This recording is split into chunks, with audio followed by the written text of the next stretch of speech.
ஒரு வியாபாரி வந்து தெருவுல நடந்து போயிட்டு இருக்காரு. அப்ப வந்து கீழே வந்து ஒரு காயின் கிடக்குறது பாக்குறாரு. ஒரு ஓட்ட காயின் இருக்கு. அதை எடுத்து பாக்கெட்ல போட்டுட்டு வியாபாரத்துக்கு போயிடுறாரு. அன்னைக்கு வந்து அவருடைய பிசினஸ் வந்து ரொம்ப சூப்பரா வந்து நடக்குது. நிறைய வந்து காசு வந்து அவர் சம்பாதிக்கிறாரு. உடனே வந்து இந்த காயின் வந்ததுனால தான் வந்து நம்மளுக்கு நல்லா அதிர்ஷ்டம், அதனால தான் நிறைய காசு வியாபாரம் ஆயிருக்குன்னு சொல்லிட்டு வீட்டுக்கு போறாரு. போயிட்டு அந்த சட்டையை அப்படியே கழட்டி கொடுத்துட்டு, இதுல ஒரு காயின் இருக்கு, அது பத்திரமா அப்படியே வை அப்படின்னு வைஃப் கிட்ட சொல்றாரு. அவங்களும் சரிங்க சொல்லிட்டு அதை கொண்டு போய் பத்திரமா வச்சிடறாங்க. அப்புறம் பல வருஷங்கள் வந்து ஓடுது. அவரோட பிசினஸ் வந்து ரொம்ப பெரிய அளவுல நடந்து அவர் வந்து பெரிய பணக்காரரா வந்து ஆயிடுறாரு. அப்போ வந்து ஒரு நாள் வீட்டுக்கு வந்துட்டு வைஃப் கிட்ட வந்து அந்த காயினை கொண்டு வாமா அப்படின்னு சொல்றாரு. அவளும் அந்த சட்டையை கொண்டு வந்து கொடுக்குறா. அதுல இருந்து ஒரு காயின் எடுக்கிறாரு. பார்த்தா அந்த ஓட்ட காயின் இருக்கிறதுல வேற ஒரு காயின் இருக்கு.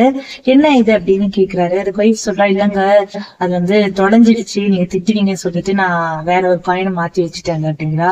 இது எப்ப நடந்தது அப்படின்னு கேக்குறாரு. நீங்க அன்னைக்கு கொண்டு வந்து கொடுத்தீங்க இல்லையா, அதுக்கு மறுநாளே வந்து தொலைஞ்சு போயிடுச்சுங்க அப்படின்னு சொல்றா. உடனே வந்து அவரு அமைதியா கொஞ்ச நேரம் யோசிக்கிறாரு. அப்பதான் அவருக்கு ஒரு விஷயம் புரியுது. நமக்கு வந்து காயின் கிடைச்ச அதிர்ஷ்டத்தினால நம்ம வந்து வாழ்க்கையில முன்னேறல, நம்மளுடைய நம்பிக்கையும் உழைப்பும் தான் நம்மளோட வாழ்க்கையில முன்னேற்றத்தை கொடுத்துருக்கு அப்படிங்கறத அவர் வந்து புரிஞ்சுக்கிறாரு. ஸ்டோரி இதோட முடிஞ்சு.